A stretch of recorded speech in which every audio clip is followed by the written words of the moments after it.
Hello there, and welcome to Community Life. Here we talk with the community experts about their life journeys and learn from each other. And today we have a conversation with Kristen Meren, a sunshine, music, creative ventures, and caffeine lover who've been creating stellar customer experiences within digital communities for software companies for the last 5 years, and who can usually be found strolling the town with her kid and dogs at a live music venue or even dancing to the beat of her own drum. And hello, Kristen. Hi, Yuri. Thanks for having me.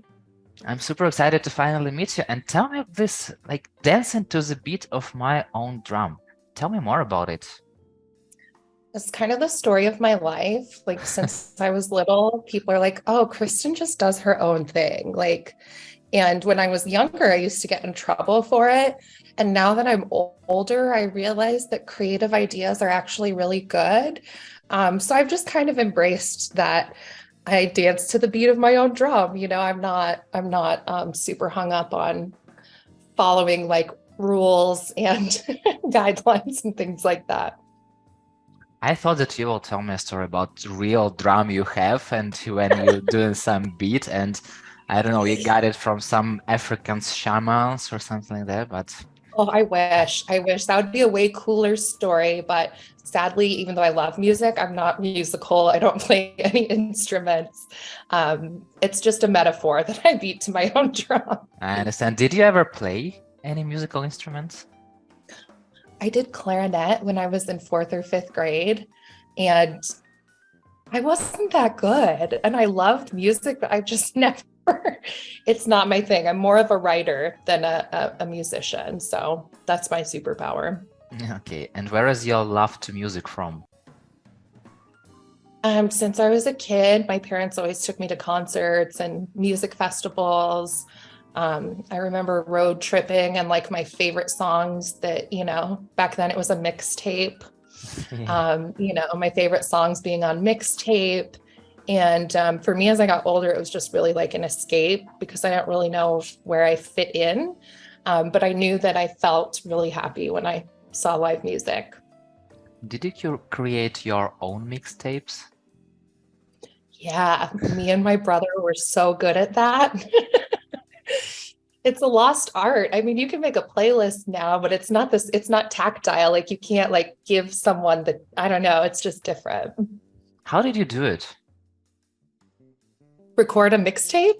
Yeah, what was the process for you? Okay, so we had a boombox. And back then, if you were lucky, you had the two tape recorder thing. So Yeah. we'd put in a tape of whatever song we liked, record it onto the blank tape, or you could turn on the radio and do the same. But then it was hard because you would get commercials accidentally in there. You had to be really on top of it. So maybe a little more difficult than making a playlist now. Yeah, that's exactly why I'm asking because I also was doing mixtapes and it was the hardest part to find the song you like and Yep. to capture its full, not like cut it, no, without Yep. those ads, no. Yeah, hard times, hard times. That was hard times. So you told me a little already about your traveling with your parents. So let's start from the beginning. Tell me more about your parents. Who are they? Yeah, so Kim and Mark Hedberg are retired teachers. I was born in San Diego, California. My dad was in the Navy, and we moved to Arizona. So that's the southwest of the US, pretty close to California. But my parents moved out here and got teaching jobs. My mom was a librarian.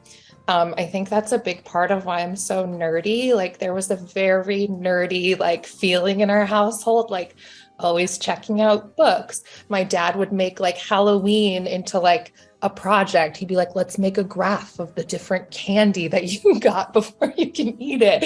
And then also the downside of that is whenever I was naughty in school, it was really easy to get a hold of them. So that shaped a lot of like my younger years. And I'm obviously still very like information oriented, very nerdy in that kind of way. Um, and they've been married like 38 years, which is crazy and very uncommon. And I have one brother, he's is 2 years older than me. And so we're a pretty small, tight-knit family. And we all live here locally, so I can't escape them even if I want to. Did you want to escape them? As you get older, like I remember wanting to escape them in my early 20s, just want to be free. Not Yeah. so much anymore. I always miss my mom. That's my new thing. Like ever since I had my own kid, I just miss my mom. I always want my mom, especially when things are hard. So yeah. Yeah, I sort of understand you. Did you have also the silence at your home as in the library? Actually, yes, because my parents taught all day. So they had 30 kids in their class at all times. When they came home, my mom would be like, let's just be silent. Like, and I'm not really a quiet person. So I'd be like, blah, blah, blah, blah, blah. But yeah, it was like, we've had enough noise for the day. Let's be quiet at home. But then my dad would come home and turn on music and like sports. And it was never quiet. My poor mom. I think it's quieter for her now. What kind of music did your dad turn on? Classic rock. So I grew up listening to a lot of like blues and classic rock. I was definitely that kid in high school that liked a bunch of weird, random old people music. And people are like, I don't even know who Neil Young is. I don't know, and I was just very like doing my own thing. Had Grateful Dead stickers on my car and stuff. And so that was kind of my first love, was definitely classic rock, Led Zeppelin, seen the Rolling Stones a couple times. I just love rock and roll. I really do. It rocks. It rocks. It rocks. Tell me a little about your older brother. Yeah, his name's Eric with a K. And we've always been really close because we're only 2 years apart. And he lives here locally, which is nice, with his husband and a really cute dog named Lucy. And he likes gardening a lot, like I do. So we kind of geek out on plants and planting flowers and stuff. And that's kind of our superpower.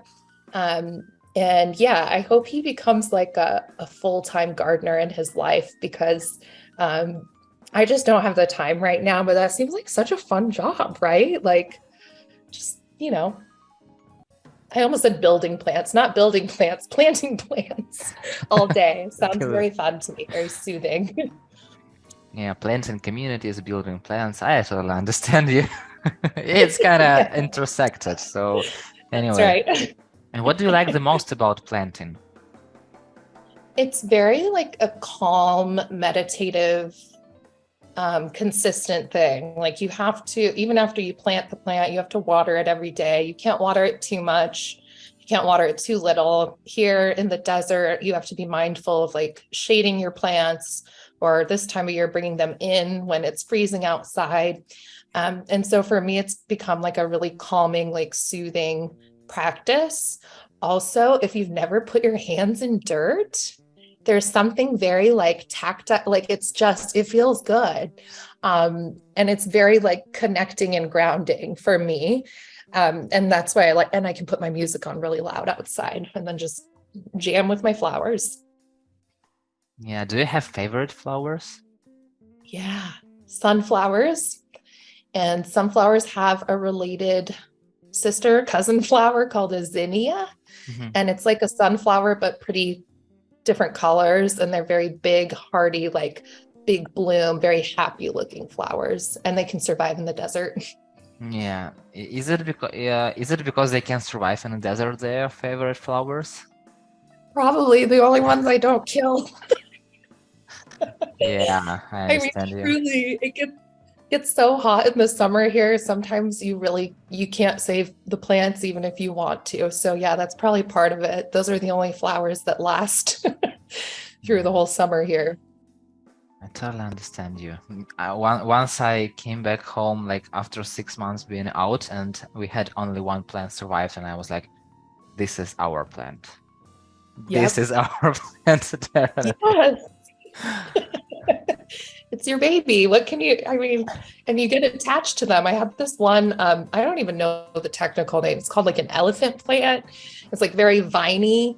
And I had it for like 7 years. Wow. And I left it at my last rental because it was too big to move. And I felt deeply sad. I was like, I hope my elephant plant is okay. I hope someone's taking good care of it.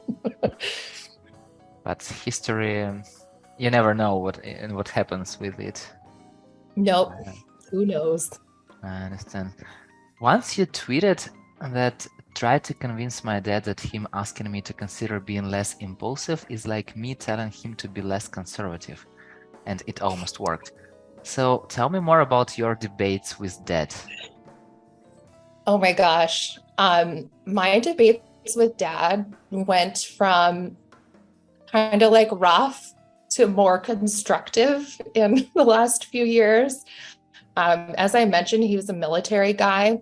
So he definitely, I mean, I'm dancing to the beat of my own drum, doing my own thing. And here's this military guy who's like, "Dur, dur, dur, these are the rules. This is the lines we stay in. This is what we do. This is how everyone does it. That's why you should do it that way." And I was always like, but why? But why? Just drove him nuts. And so as I got older, I learned how to have more constructive conversations with him, thankfully. And honestly, a lot of it came about because of the presidential election here in 2016. And I know a lot of people, a lot of my peers lost really close relationships with some of their family because of the divide of not feeling supported. And so I just took it as a time to really talk about why certain things are important to me. And that's one of the things I'm like, stop telling me to not be impulsive. I've done so many cool things from being impulsive. Have I gotten in trouble? Yes. But I've also done a lot of cool stuff because I'm not afraid. And I'm just like, yeah, let's do it. And so, yeah, over the years, I've talked to him more and more about why certain principles are really important to me. And we have a better relationship now. And he's not as conservative as he was before. I'm very happy to say. And I barely even shock him anymore with any of my stuff. He's not as like, as he was before, like, please behave. Now he's like, oh, Kristen's just that way. And she's not like me. And that's okay. We don't all have to be the same. How did it happen? How did you change his mind? Or it was, I don't know, I just don't know. How did it happen? I am really lucky. Okay. I have a very open-minded, educated dad. So even though maybe a lot of his friends and peers are leaning one way, especially I live in a very conservative part of the US, but because he was so obsessed with learning and getting more knowledge, once you have knowledge, you can't unlearn it. And so I think that was to his benefit. He knew how to get good information where a lot of people don't. He knew how to figure out what resources were credible or not. So he wasn't believing all kinds of crazy random news stories. And so I told him and my mom a lot, like, I'm so grateful you guys are sane and that you guys know how to critically think, because I think I'm just lucky that for their age and where we live, that they're just like very smart and open people. So thankfully, I know it's kind of crazy, huh? Especially if I think of him like 20 years ago, dude, that guy was very conservative, like very. Yeah, that's exactly why I'm asking, because, many people just giving up on trying to Right. explain something to their parents, like, okay, they won't understand, like, it in any age. Like, Yeah, so you are really it's hard. lucky. I am really lucky. I think a big part of it is because I'm not afraid to speak up. And I think if more people, weren't so afraid to just speak up and maybe have uncomfortable conversations, because not all of our conversations went great. There have been times where I'm like, I don't want to talk to you. You just piss me off. Yeah. But to actually be able to talk to someone and say, hey, this deeply affects me. And that's what I told my parents when the 2016 election was going on. Women who, and not just women, people who have maybe dealt with a creepy dude or two in their life. It was very triggering for a creepy dude to take the White Yeah. House. It was really a lot, and it did start a lot of conversations. And so for me, I'm always like trying to explain that this isn't like a factual, this is how I feel. And how I feel is, as a single mom, as a woman in corporate America, I don't feel comfortable with people who act and talk like this. Yeah. And to just be really open, some people are not even okay saying like, oh, my opinion is based on my feelings. Like, mine is not even necessarily based on facts. I'm like, this is how I feel. This is how Yeah. this person makes me feel. And so, yeah, I think they're emotionally smart, because they were like, yeah, that's a good point. And I was like, yeah, it is a good point. Yeah. And my brother is gay. So there's a big part of like, my brother married a man, and, our family just really isn't cool with people that are not okay with like equal love, like Yeah. we take, it's something to take personally. Like, we support my brother fully. There's nothing wrong with him or his husband. And so it's really important to have those conversations like, hey, if you support this person, it affects our family. It might affect my brother. Really think about it. Yeah, your brother is also super lucky because once again, Yes. it's not always that way. Right. No, not, we talk about it all the time. Like, we're so lucky. We have so many friends, and his husband even have lost relationships with their parents because they just can't bridge that gap. And it turns Yeah. into like a fighting, screaming match. So I'm always like, oh God, we're so lucky, like very lucky. And tell me, how did you learn to speak up? A lot of therapy, Yuri. Okay. A lot of therapy. A lot of rehab, a lot of therapy, and a lot of practice. Yeah, it wasn't necessarily, I always spoke up before, but maybe it wasn't always in the most constructive way. Like, I was very like, "Wah!" So I've learned how to like be more constructive.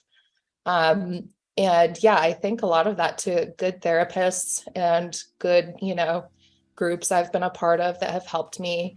Um, and then just time, like, you have to be really patient if you want to change. I mean, it's really hard to change things about yourself. Like, it really is. So you have to be really patient. And so now I just look back and I'm like, wow, 10 years ago, I wasn't able to speak up for myself in the way I am now. Just imagine how bold I'll be in the next 10 years. Like, who knows? Kristen for president. No, they'll look into my past and they'll be like, But you keep improving, so right, that's true. That's all that matters, I think. totally.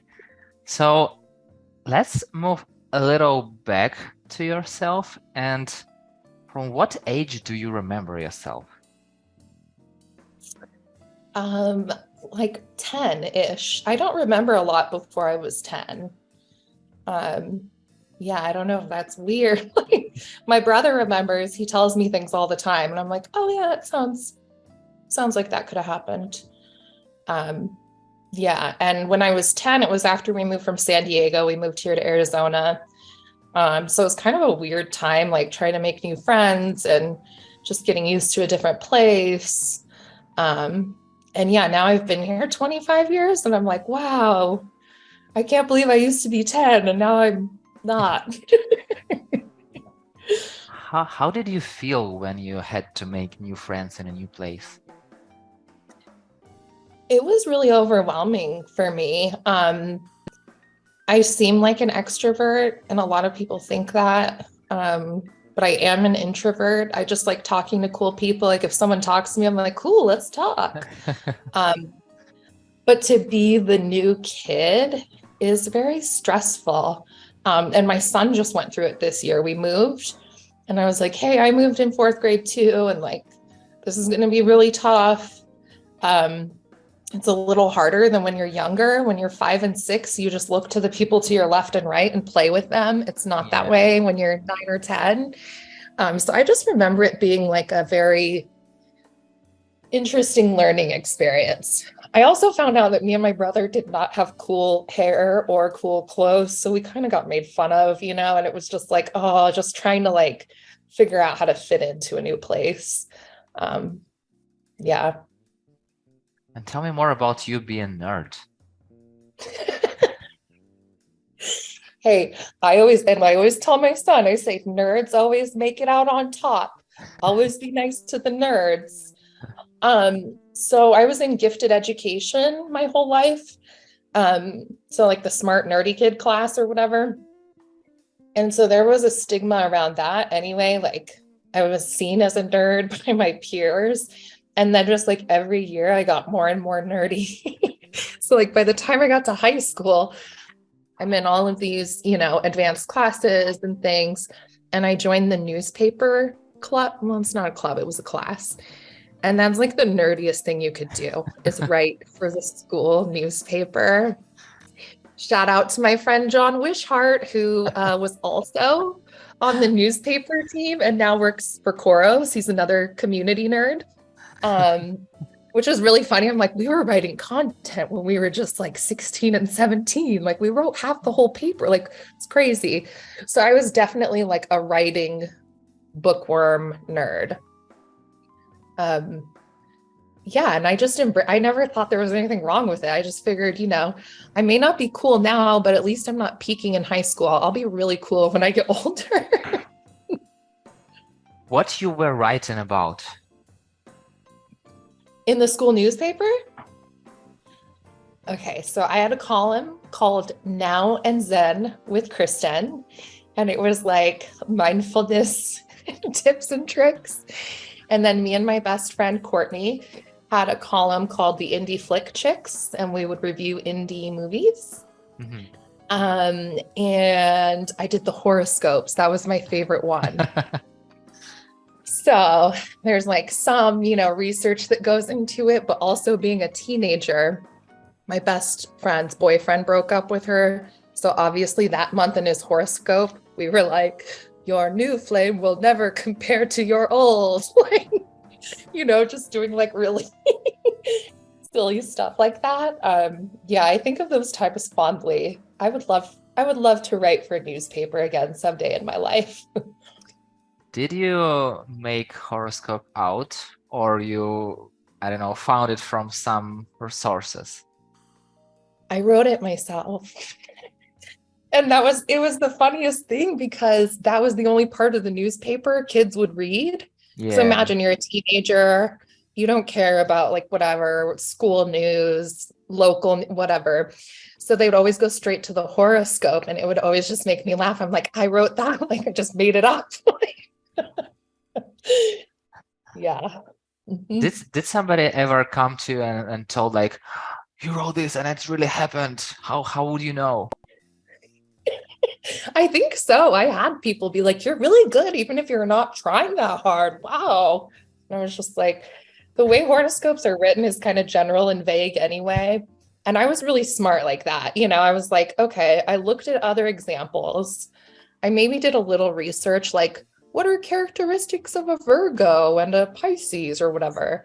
But other than that, it was just totally made up. Did you learn something out of that time? Yes. Be bold and be nerdy, I remember delivering the school newspapers to people's classes, and the students, like most of them thought we were nerds, right? And so like, I just remember that physical act of carrying the heavy newspapers, dropping them off, and just like telling myself, it doesn't really matter what anyone thinks of you. You love this silly class, like just do your best, But yeah, I do remember, I always kind of felt like an outcast for sure. Yeah. You're not the first person who telling me this from right? the community world. So yeah. And I know. On Twitter, you have Elvira and Dolly Parton yin yang wallpaper. So tell me, what does it mean for you? Okay, so that's probably one of my favorite images. It's a yin yang with Elvira and Dolly Parton.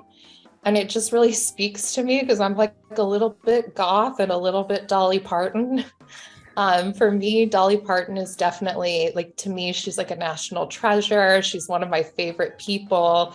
She's written so many cool songs, but she's also like really helped her own community and kids learning to read and supporting her employees to go to college and all these different things. So she just seems like the sweetest lady, but I'm not all sweet. I'm a little Elvira too. So, but that's life, right? You can't have all good and no bad. So yeah, there's a little bit of light in me and there's a little bit of dark in me, just like everybody else. Yeah, totally agree. And your Twitter nick is Southwest Siren. Why Mhm. so? I'm obsessed with living in the Southwest. So for anyone that hasn't been here, I live in the Sonoran Desert, which is the most biodiverse desert. Okay, so that's another like nerd point for me. So we have the desert with the most plants and animals. It's like the most beautiful desert. And I don't know, I just thought Southwest Siren sounded good together. I don't really think I'm a siren. I'm not gonna like sing and like, I think that's what sirens did. They sang and made the dudes like crash their ships or whatever. I don't quite have that effect on people, but maybe one day. You never know. Yeah. Never know. Okay. And you shared with me that you love mentoring other women in tech and community to give back. And I kind of have very similar approach. So tell me, how did you understood that you love giving knowledge back? Yeah, I think just by the nature of the job I do, I realized how much I love connecting people with knowledge and helping people share their knowledge. Um, what was the question? Sorry, I got sidetracked on the. Yeah, I totally understand you. How did you understand that you love giving knowledge back? Oh, okay. Yeah. I am very self-taught. So I think that is the main thing. I got divorced when I was like 27, and I was a stay-at-home mom. I had no job. I had no finished college degree. And so I'm all self-taught for any of the marketing, community, digital, all that stuff I taught myself, which is crazy when I really think about it. Talk Yeah. about being a nerd. But the truth is, you can do that, right? There's so much knowledge available now, especially if you have an internet connection. I mean, you can find out anything. And so for me, it was really imperative that I work really hard to get a good job because, I mean, I guess I'm really smart. I didn't see all the crazy inflation coming, but I knew that if I wanted to have a certain life for me and my son, that I would have to like have a better job than a traditional marketing job that wasn't really fully paying the bills. So through doing that, it made me want to give back because there are a lot of people that helped me. There are people that took a chance on me. My first community job, they didn't even want to hire me because they're like, oh, it's just a marketing chick. Like, I don't know. But they took a chance on me. And so ever since then, I've just tried really hard. I talk a lot about income equality, and talking to people about how to ask for a wage that you're worth, how to, deal with people who try to underpay you. A lot of just different tips where you don't necessarily learn that in school unless you have like a really cool mentor teaching you life things. Like I didn't learn any of that stuff. No one sat and taught me how to negotiate a salary. So now I like to teach other, young women in tech because the better we all do, the better we all do is what I think. The more diversity of thought, the better. People that are paid well and treated well stay. And so for me, it's just kind of a way to give back because I worked so hard to get myself into a certain position. I know how hard it is.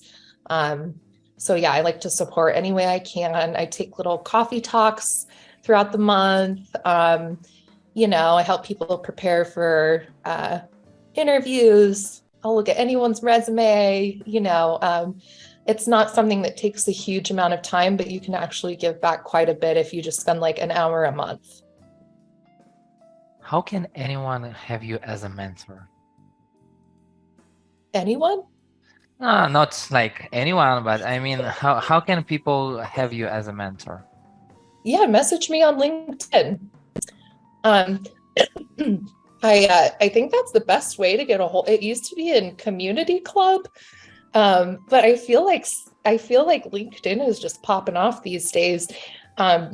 So yeah, that's where I get most people. They'll message me and be like, "Oh, I like this blog post you did," or "Oh, I like this," and I'm like, "Okay, let's have coffee." I recently met with someone, and I encouraged her to take time to put together a portfolio. She's looking for a new job, and I said, there's a lot of good people looking for jobs, so you have to stand out somehow, and gave her an idea of like what I did to set up my portfolio just to kind of stand apart from other candidates. So just like little tricks and stuff like that where people just need a little nudge. Yeah, you can message me on LinkedIn, and as long as I have the time, I'll make a little time every month for anyone who needs help. Do you choose who to talk to, or you talk to like everyone who messages you? Everyone. Yeah, I really do.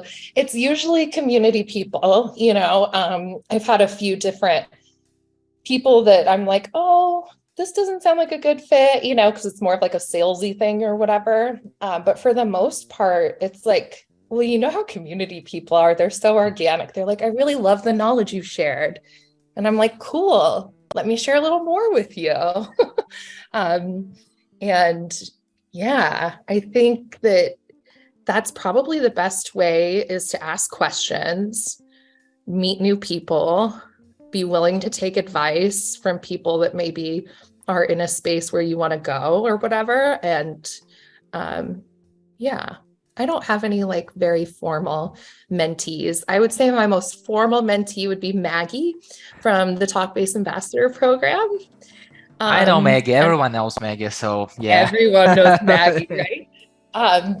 And I've just got this, like, that's one of those people that I'll remember her for my entire life. There will never come a day where I won't remember Maggie's impact and her really thoughtful and smart questions, and how much someone who's willing to grow and learn can grow and learn in just a few months. Yeah. So it's totally worth it. If you have just a little bit of time every month, I totally suggest, if you see someone post a question in a Slack and it's like, hey, can you tell me something about this platform or whatever, whoever speaks to you or like has a similar passion or topic, you can just reach out to them or they can reach out to you. But I think it's really important to give back.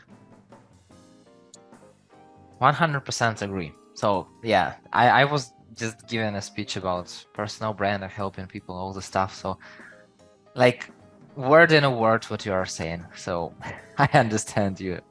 Yay, we're in agreement. What was the sweetest thing your son ever told you? Oh gosh.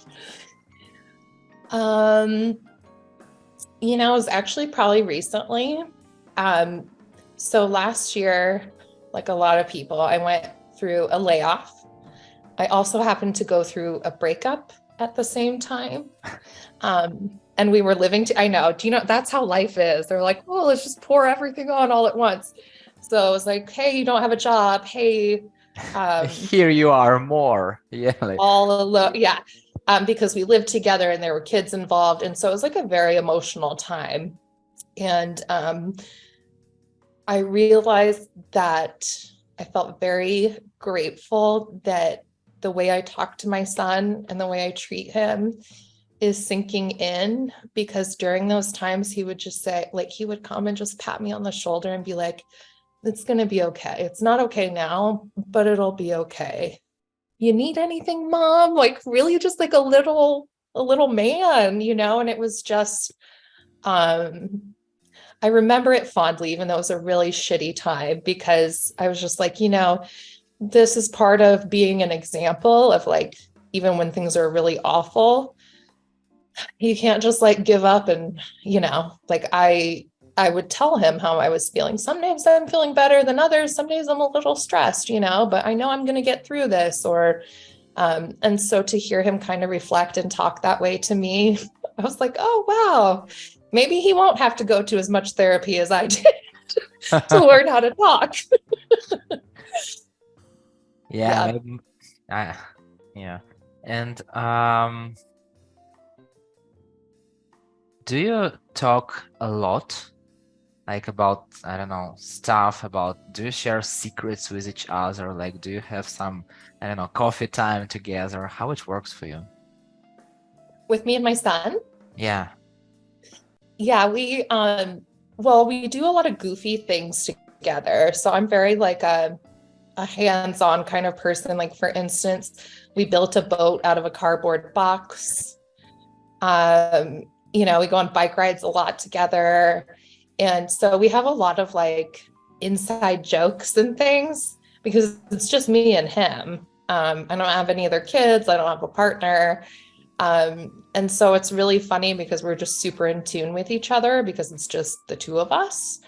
Um, and so, yeah, I love spending time just with him, but now as he's getting older, he likes to spend time with other kids more. Oh, so I've turned into that person now that I used to always be like, whatever. And I'm like, oh, they grow up so fast. Like suddenly he's like almost 10 and he doesn't want to hug me like in front of people. Um, so yeah, now it's more riding bikes because he won't hold my hand and walk with me anymore. So, Yeah. um, thankfully, we have similar hobbies in that way. He loves being outside. Tell me a little about the donut cone of shame for Cordelia. Okay, so Cordelia is a rescue mutt that I got about a year and a half ago. I had this 18-year-old Chihuahua pug named Potato, and unfortunately, she passed away about 2 years ago. Yeah. And I just loved her so much. Chihuahua pugs are like so sweet. They get along with cats. They get along with everyone, but they will eat everything.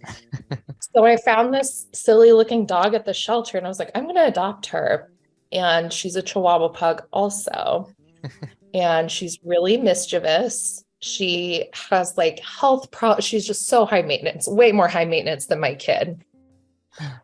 So poor Cordelia has defective anal glands, which is a thing that happens in little dogs. And so she had an infection. And I was like, well, if I have to cone her, I'm going to do the funniest cone I've ever seen. So me and my son bought her the little donut cone of shame, but she figured out how to take it off too. But it was really cute because she was just like, "Rah," but she wasn't supposed to be able to lick or, yeah, it was pretty funny. We laughed and laughed. It didn't stay on, but it was totally worth the purchase versus like the regular cone of shame. Like that's just sad. So Yeah. yeah, she got the donut. Did Wiley helped her to take it off?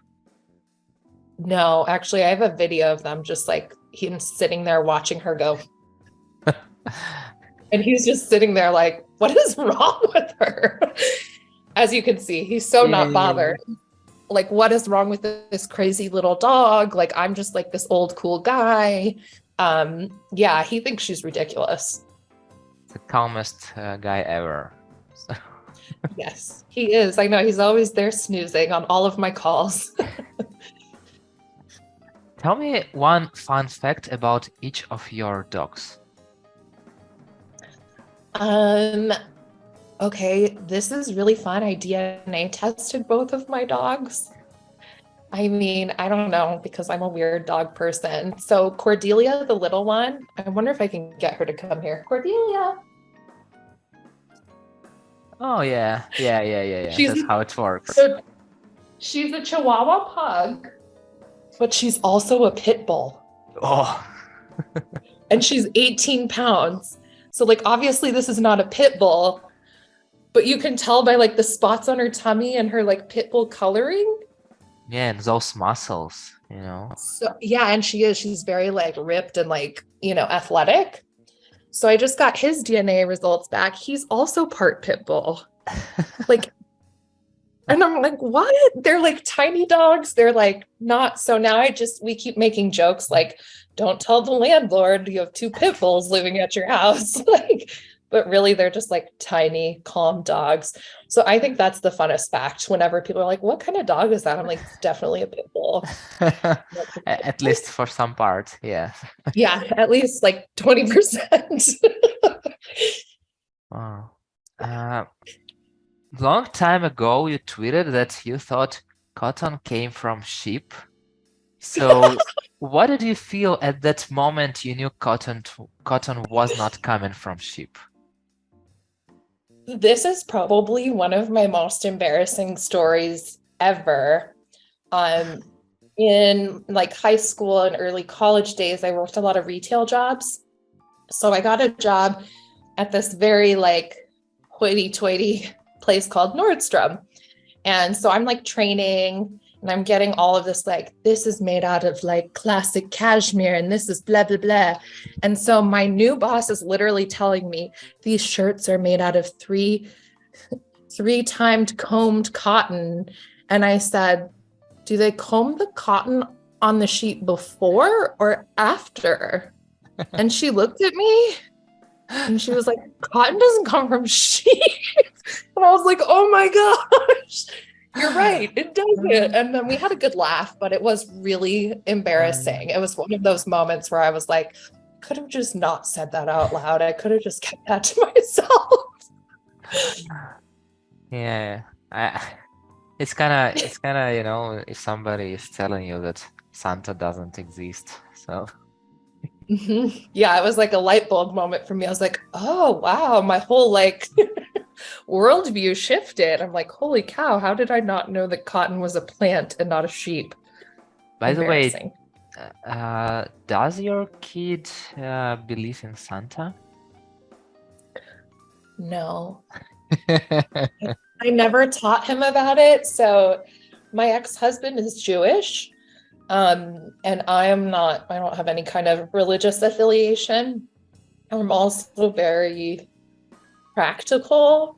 So like practical me was like, it's so weird to like lie to your kid about Santa. And my whole family was like, Kristen, don't make it that deep. Like, it's just a fun thing. And I'm like, no, but really, like, I want him to be good, not because some weird fake guy says be good or you don't get present. Do you know what I mean? So to me, I just could not. And I kept explaining to my family, I said, he can still enjoy Santa without thinking it's this fake guy that, you know what I mean? Like, oh, Yeah. Santa, he brings joy, he brings like without going the full length of this big elaborate lie. We don't even have chimneys in Arizona. We don't have fireplaces. Where is Santa coming in the house? Just like logistically, I'm like, no. And I got a lot of flack from my family for that. They're like, you're ruining his childhood. And just let the boy have joy, but he's fine. So he celebrates Hanukkah and Christmas. And also when he got old enough to realize that like Santa isn't a real thing, I never like flat out told him like, that's not a real thing. But once he said something to me, and this is advice from one of my girlfriends, I said, if you ever tell another kid that Santa isn't real, I will take back your Christmas presents. He's like, okay, because you don't want him to ruin that for other, you know what I mean? So that's been his like, I guess, incentive to not go tell everybody else that Santa's not real. Yeah. I still kind of feel guilty about that. I'm like, should I have just let him believe? I don't know. Let's keep the secret. Let's keep the secret between us. Never tell anyone. So the Yeah. number one rule: don't tell anyone. Right. So you also shared with me that you've been to hundreds of concerts and music festivals. So Yeah. what was the best concert or festival for you so far? Wow, it's really hard because I've literally gone to so many, but I will say one of my favorites was a music festival here on the west coast of the US called Desert Days. And it used to be in the beautiful Joshua Tree Desert. I don't know if you haven't heard about it, you got to Google it. Joshua trees are like these like cactusy, like cool. They're very like old plants, like they've been around since like dinosaurs or whatever. So it's a very magical place. It's just Joshua trees and like a beautiful open desert. And I saw Iggy Pop. I saw one of my favorite bands called the All La Laws. And I made friends there. Like it was one of those festivals where people are just like really cool. And I was like, this is why I do music. Like, this is so fun. Yeah, that's probably my favorite festival. They've moved it now to a lake. And I'm like, oh, I want to go back to the desert. Yeah, the Joshua Tree Desert is between like LA and Phoenix. So it's kind of halfway between, and it's really beautiful and desolate. So very cool place for a concert. And have you recently been to a concert without a phone with a camera? No, but I'm not the kind of person that takes a lot of videos or photos while watching music. I'm not kind of like a phone obsessed person anyway. Obviously, I have like minimal social media and everything. Um, so yeah, I like to really, really, really enjoy the moment while I'm there. And sometimes it makes me sad when all these people are just like looking at the concert through their phone. And I'm like, no, but it's like right there. So that is a little old school of me. Like I just, I would still put a lighter up. I'm not going to put my phone up like, people do. So yeah, I don't know. I totally understand you because it's so weird. Like you have this band right in front of you and you're watching everything through the screen of your phone. Like really? Yep, What will you do with this video? Like I don't know. exactly. I know how many times are you going to go back and watch that video? Zero? Yeah, I like to just remember it. I like to really immerse myself and just like really be there. And about you being minimal on your social media, why so? It's like the hairdresser that has bad hair. My whole like my whole work and life is so about social, digital media, all this stuff. Um, yeah, and I'm just one of those like kind of old souls. Like I never, even growing up, with cell phones coming out and stuff as I was a teenager, I just never really cared. And often what I saw was more bad than good. Like people would be like, I got in this Facebook fight. I did blah, blah, blah. I saw this. And I'm like, that doesn't sound fun to me at all. And so it was either like, get a Facebook account and basically unfollow everyone that posts annoying things, which is not even worth it. So I just like logically was like, meh, I'll just hang out on Twitter, which used to be my favorite platform. And yeah, I like little short nuggets. I love the funny things people say on Twitter. Like if you're ever looking for a laugh, like the people on Twitter are so fun. Like I can't even, how are they that smart and quick and funny? But yeah, I'm just not into, I don't know. I think there's a really common, and not on purpose, but you start comparing yourself. I don't want to be on Instagram all day comparing myself to other people, what I may or may not have, like it's just not, I like to spend my time doing other stuff. Yeah, I kind of feel what you are talking about. So it's hard sometimes to be on social media but yeah, it also helps to connect with other people. So I'm Right. curious. But yeah, now I know how it works for you. And Yeah. tell me, what do you love the most about Legoland? If you've never been, it's so fun. So fun. It's smaller than Disneyland, so it's less expensive. So that's why I first started going, like single mom on a budget. I was like, oh shit, I can't afford Disneyland. So I took my son to Legoland. And yeah, it's much more doable in a day. There's all kinds of rides. The roller coasters aren't scary, they're just fun. So I loved going to Legoland, but now my son Beck is kind of over it. He's like, no thanks. So it'll be a while before I go back now. Um, We actually went to Legoland March of 2020 before everything got shut down. And that was just like me, my mom, and my son, and like 4 other people at Legoland. It was the best day ever. We went on all the rides, really, but I also felt like afterwards, I was like, we probably shouldn't have been there. Um, but yeah, it was one of those things I worked really hard to do a vacation for my son. And I was like, well, I guess we're going. And then as soon as we came back, everything got shut down. So it's a fun memory, even though it's the start of a crazy few years. What do you remember the most except for this memory from Legoland? In life, I mean, in Legoland. in Legoland, um, there's a miniature city. So there's this huge like area, and it's like all recreations of like famous cities like Las Vegas and LA, and it's like real Lego reimagined buildings, and it's like very realistic. I remember thinking that was so cool. But again, that's the nerd in me. I'm like, ooh, look at how did they build that? And then Yeah. like thinking about like how much time did it take them to build that? Do they have to glue that together to keep it here? What happens if someone touches it? Like just all the, and then I'm like, hey, Beck, you could be like a Lego engineer when you grow up. You could just build things out of Legos and like think how fun that job would be. Yeah. The next question. How did you decide to pierce your nose? Oh, I don't know. I got it when I was 18. All I remember is that I really wanted it and I couldn't wait until I was 18.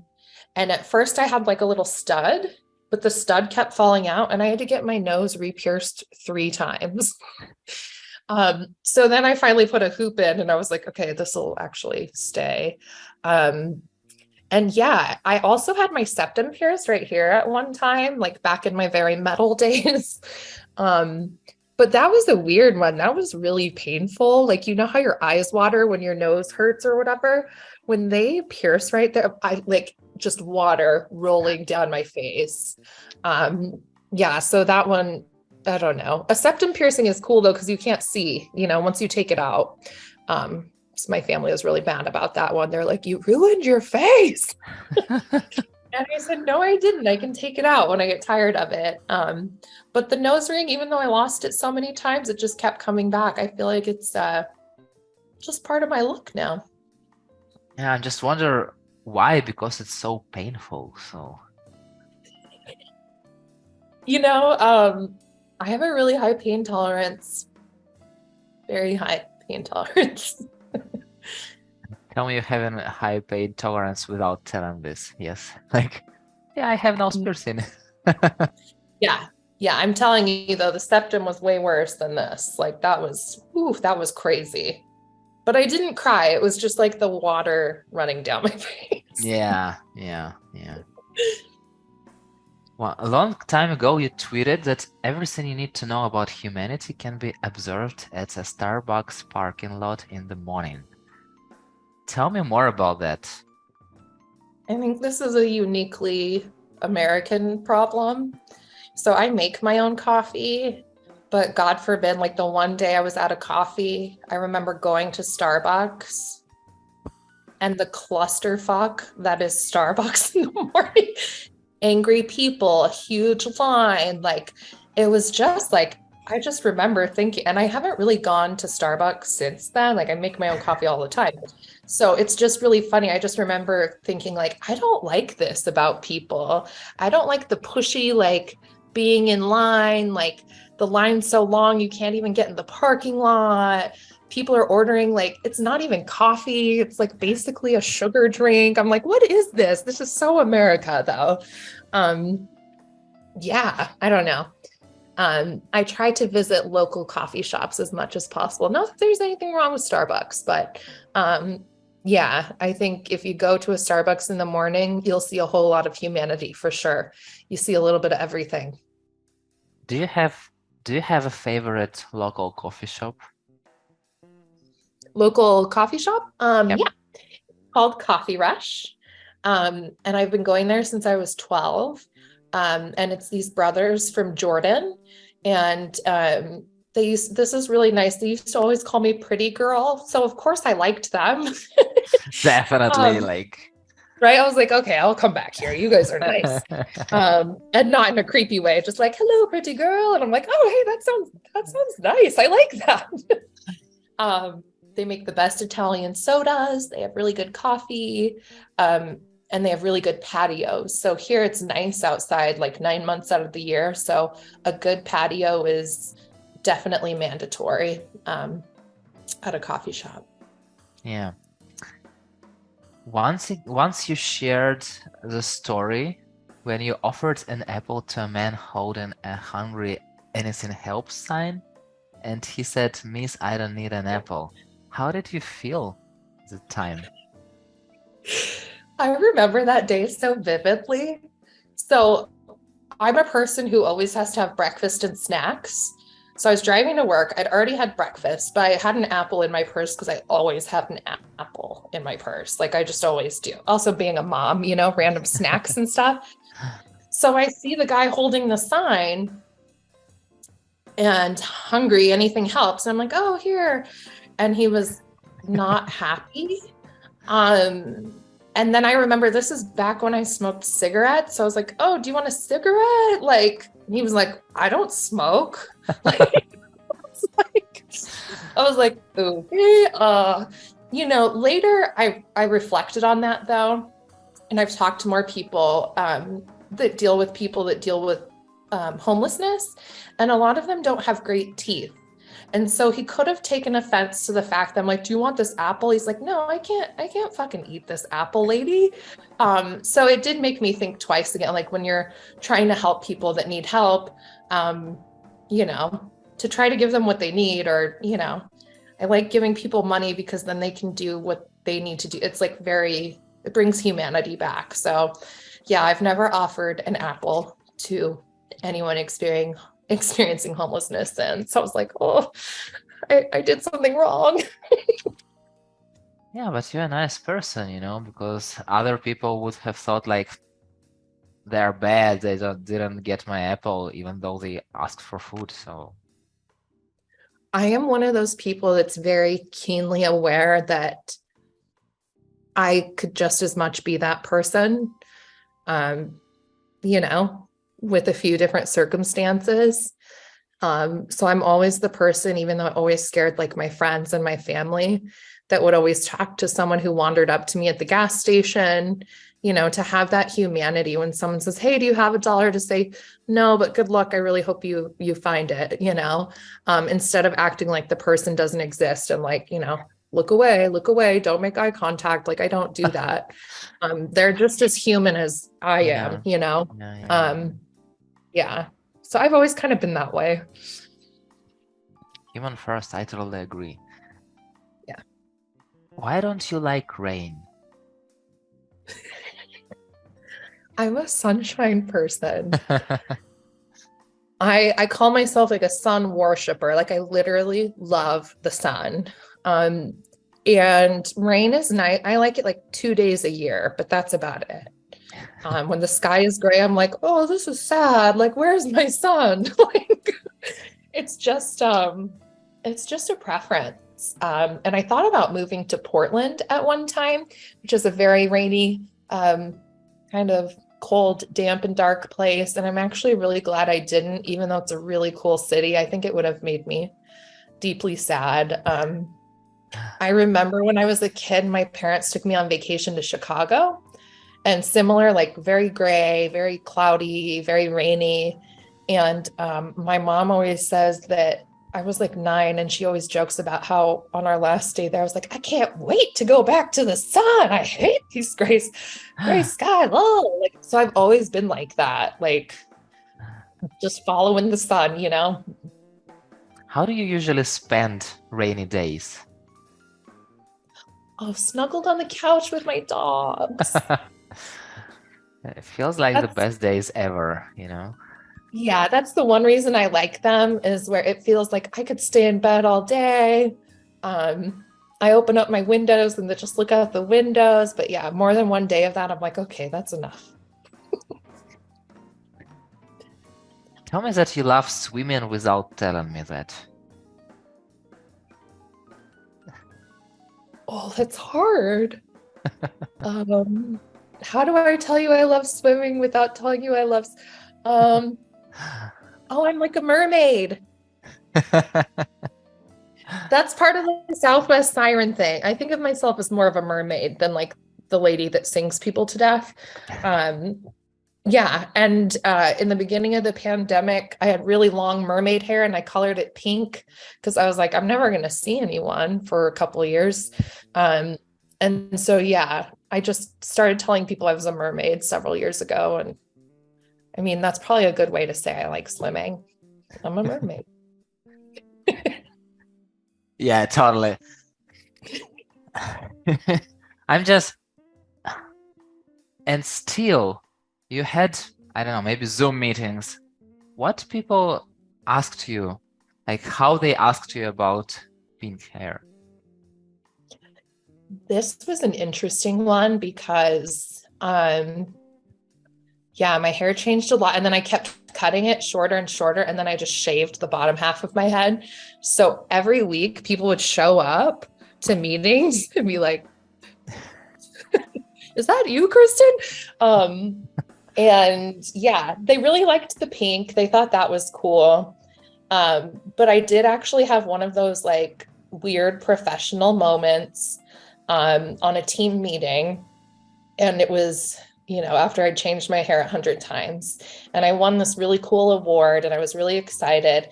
And then the VP of my team was like, Kristen won this award, which is really shocking, just like because of how much time she spends on her hair. How did she have time to do that? I know he was trying to make a compliment, but that was one of those, it rubbed me the wrong way.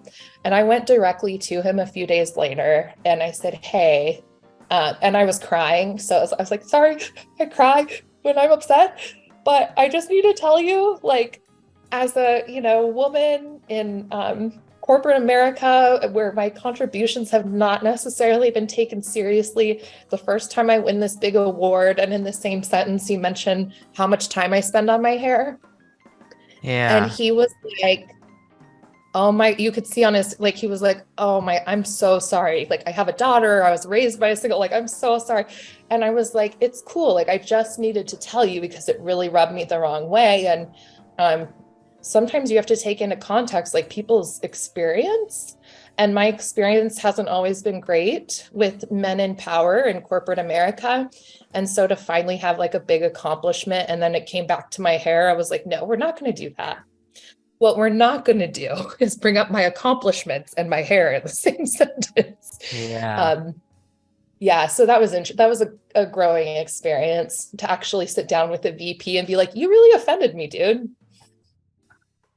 It doesn't sound to me like very nice too. So I totally understand Thank why. you. But yeah, A lot of people told me I was being too sensitive. They're like, he was obviously trying to give you a compliment. And I was like, yeah, but it's very backhanded. yeah, it's not a compliment because I know I know how my wife works with her hair and it's like a real like job, but it doesn't mean anyway, I so know.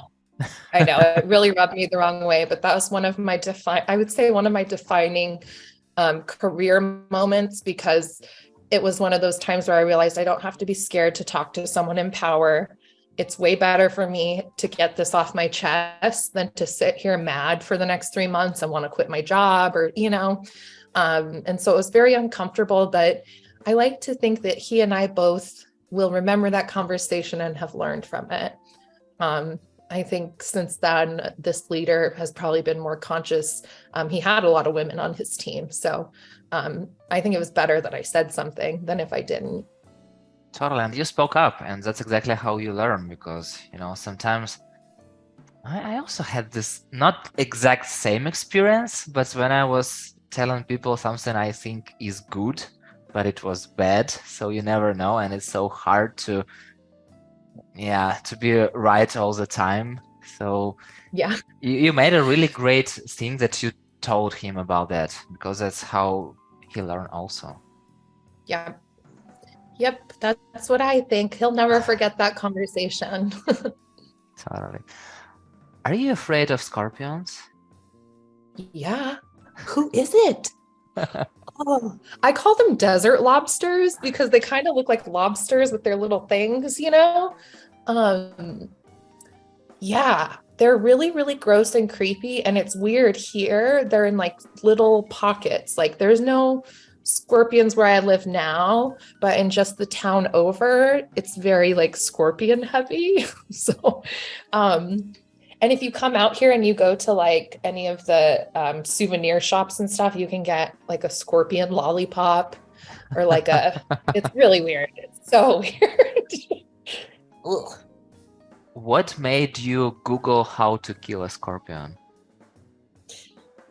Because I found one in my pool. And they're also notorious. They're hard to kill. They're very hard to kill. You can't spray them, you have to smush them. And so I will never forget one time I found a scorpion and I was so scared to smush it. I put on like my highest heels, like a huge wedge, because I wanted to be as far from the scorpion as possible. And like, that's how I handled it, you know? Thankfully, I haven't seen any in a couple of years. Whew, they're gross. Did that scorpion just run away somewhere? Or what was the story? No, I smushed him. Ah, okay. But I was scared and like I scream, you know, so it was not good. Um yeah, I'm a screamer when I see bugs. So it's not good. But it takes me a while to get like the strength to be like, okay. Yeah. Yeah, I totally understand you. And is it about any bugs or some concrete bugs? Mostly just spiders and scorpions. I love cute bugs like a praying mantis or a ladybug. Like those are my friends. That's cool. Even a beetle. I'm cool with beetles. I'm actually not even cool with butterflies or moths. I yeah, beetles, ladybugs. I'm okay with worms too. It's really spiders and scorpions.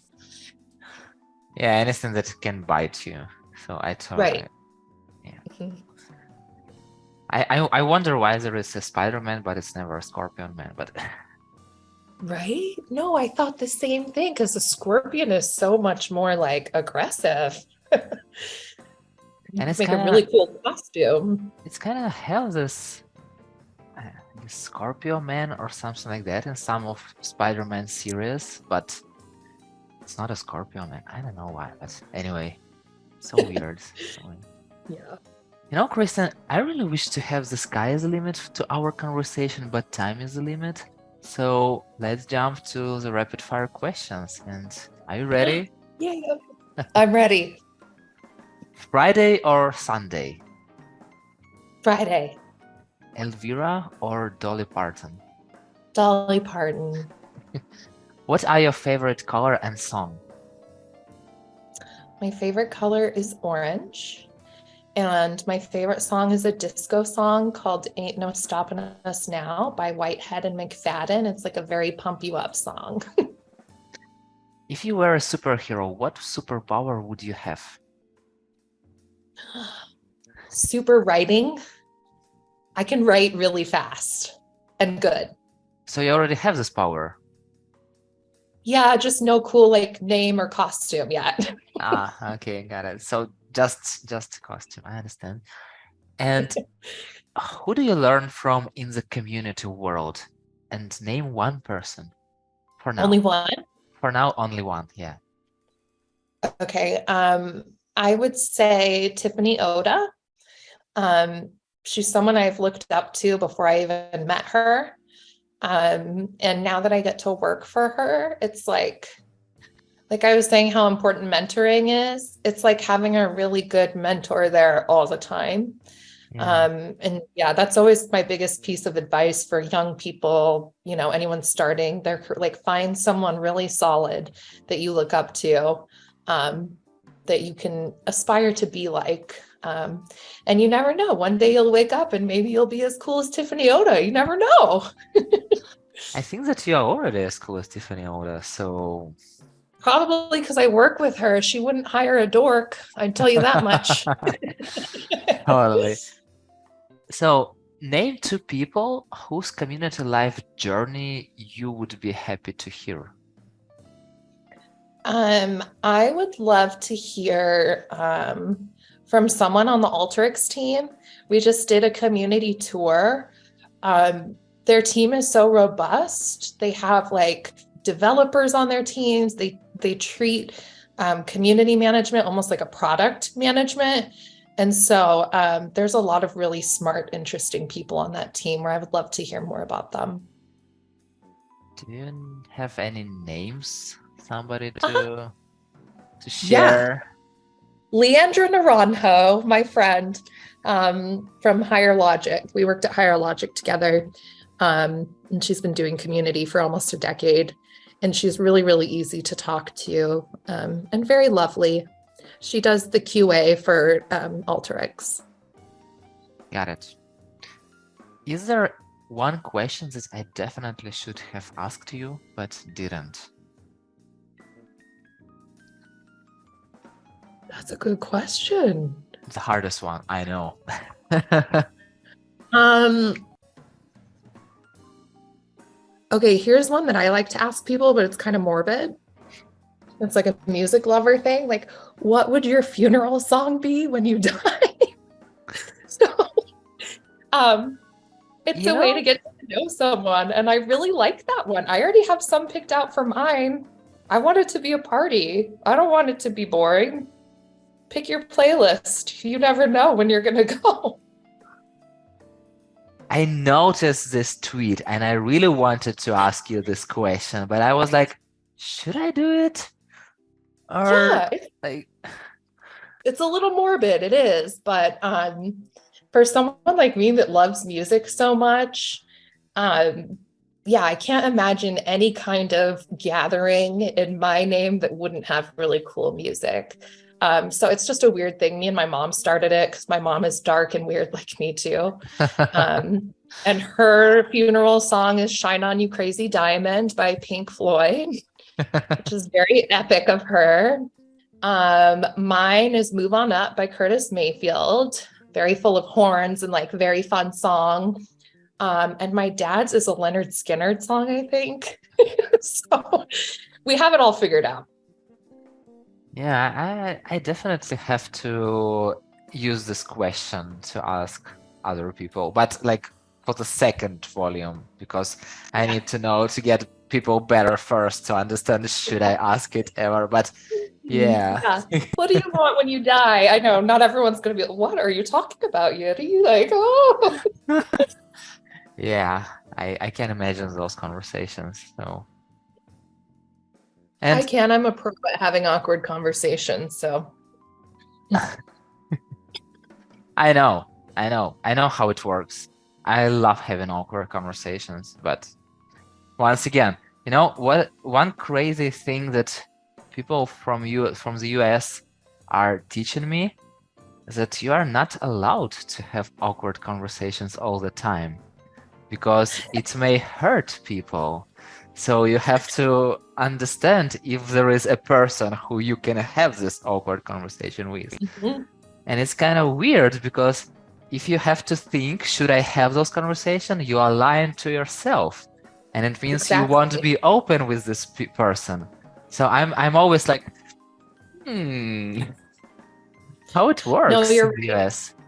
You're right. You have to read a person really. And that's why I've excelled in my business career, but I've also been shot down a lot because of how direct and honest I've been. And a lot of times people don't want to hear that. I'm not even the kind, if I bring up a problem, I'll usually bring up a potential solution, but even still, that rubs people the wrong way sometimes. And no offense, but now I'm really glad I work for Europeans. I keep telling them like, oh, thank you so much for adopting me. And our whole team has that very like direct feedback, current feedback. And it's not like, that's something I teach my son too. You have to learn how to take feedback without getting defensive, without it totally ruining your day. And it's a skill that'll set you apart from other people. And also, if somebody gives you feedback, most likely they love you and they want you to get better. Right, So, right, right. If you're taking the time to actually give feedback, that's right. There's a level of caring that's already there. So I try to not take that stuff personal, and I always just try to get better. so Kristen, thank you very much for this conversation. And you're such an amazing person. And like, I, I, I didn't really, mm, I wasn't sure what questions to ask you, like as about the funeral song. But I really asked you every questions I had, every, and you are so open and you're so funny and it's so nice talking to you. And you told me this before we start recording, but you are here on your birthday. Like, ah, it's like a highest thing somebody can ever do to me. So, like to have this community live conversation on their birthday, and thank you very much. I'm just honored to have this conversation with you and in this special Me day. too. So it Me was too. super nice and yeah, Thank you. Yeah, it's so great to be included. Your show is awesome. So thank you for having me on my special day. And a special day is never special without some community fun. So like I had to, right? totally, totally. I totally understand you. And anyway, see you in the community world.